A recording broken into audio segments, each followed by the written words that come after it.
ರಂಗೇಗೌಡ, ನಿಮ್ಮವ್ವ ಉಂಡಿರೋ ಉಪ್ಪೆಸರಲ್ಲಿ ಪಲ್ಲಿ ಬಿದ್ದೋಗದೆ.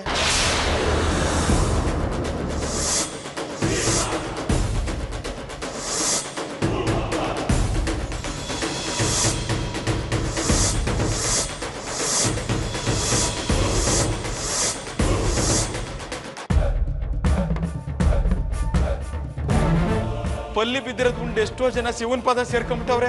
ಅಯ್ಯೋ ದೇವ್ರೆ, ಈಗ ಏನಪ್ಪ ಮಾಡೋದು? ಮಾದೇಶ, ರಂಗೇಗೌಡ, ಹೆಂಗಾರ ಮಾಡಿ ನನ್ನ ತಂಗಿ ಪಿರಾಣ ಕಾಪಾಡು. ಅವ್ವ, ನಿಂಗೇನು ಆಗಕ್ಕಿಲ್ಲ ಕಣವ್ವ, ನಾನಿದ್ದೀನಿ. ನೀನು ಹೊಸಿ ಸುಮ್ಕೇರು. ನಾನು ಈಗಲೇ ಹೋಗಿ ಪಂಡಿತ್ರನ್ ಕರ್ಕೊಂಡ್ ಬಂದ್ಬಿಡ್ತೀನಿ. ಮಾವ, ನೀನು ಹೊಸಿ ಹುಷಾರಾಗಿ ನೋಡ್ಕೊಮ್ಮವ.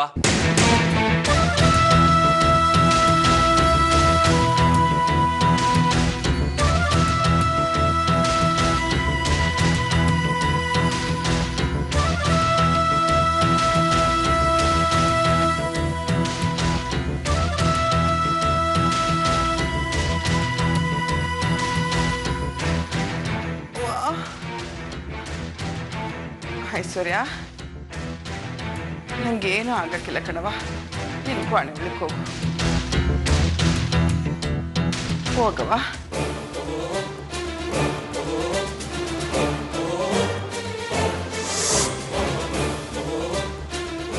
ದಿಟವಾಗಿ ಬಿದ್ದು ಸತ್ತಿದ್ರೆ ಒಂದು ಚೊಂಬು ನೊರೆ ಹಾಲು ಕುಡಿವೆ. ಆದರೆ ಬಿದ್ದಿಲ್ವಲ್ಲ, ಅನ್ಯಾಯವಾಗಿ ಒಂದು ಪಲ್ಲಿನ ಕೊಂದ್ರಲ್ಲ ಹೇಳು.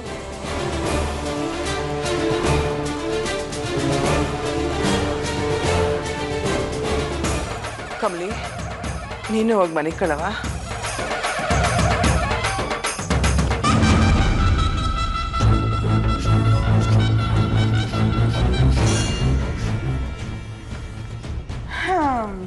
ತೆಂಗ್ಯವ್ವ, ಅಂತೂ ಇಂತೂ ನೀನ್ ಮಾತು ಕೊಟ್ಟಂಗೆ ಪ್ರಸ್ತಾವ ನಿಲ್ಸೇ ಬಿಟ್ಟಲ್ವ.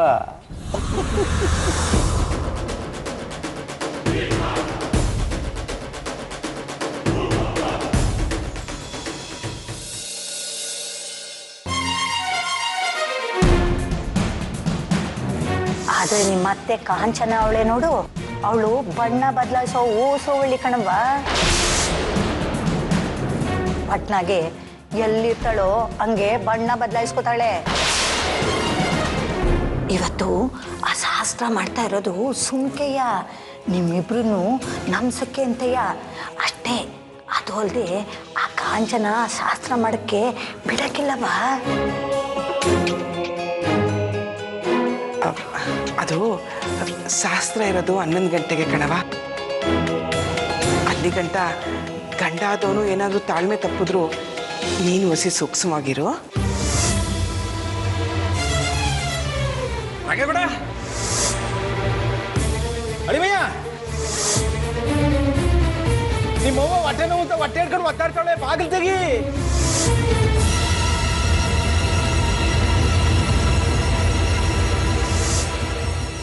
ಪಟ್ನಾಗೆ ಎಲ್ಲಿರ್ತಾಳೋ ಹಂಗೆ ಬಣ್ಣ ಬದಲಾಯಿಸ್ಕೊತಾಳೆ.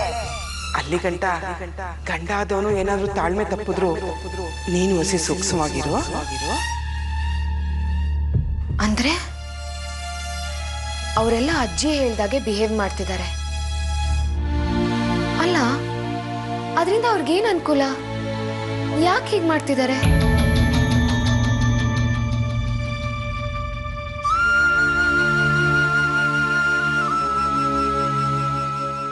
ಅಯ್ಯೋ, ನನಗೇನಾಗಬೇಕು? ಅವ್ರು ಏನಾದರೂ ಪ್ಲಾನ್ ಮಾಡ್ಕೊಳ್ಳಿ. ನನಗೂ ಈ ಮನೆ ವಿಚಾರಕ್ಕೂ ಸಂಬಂಧ ಇಲ್ಲ. ನನ್ನ ಪಾಡಿಗೆ ನಾನು ಇದ್ಬಿಡ್ತೀನಿ, ಅದೇ ಸರಿ.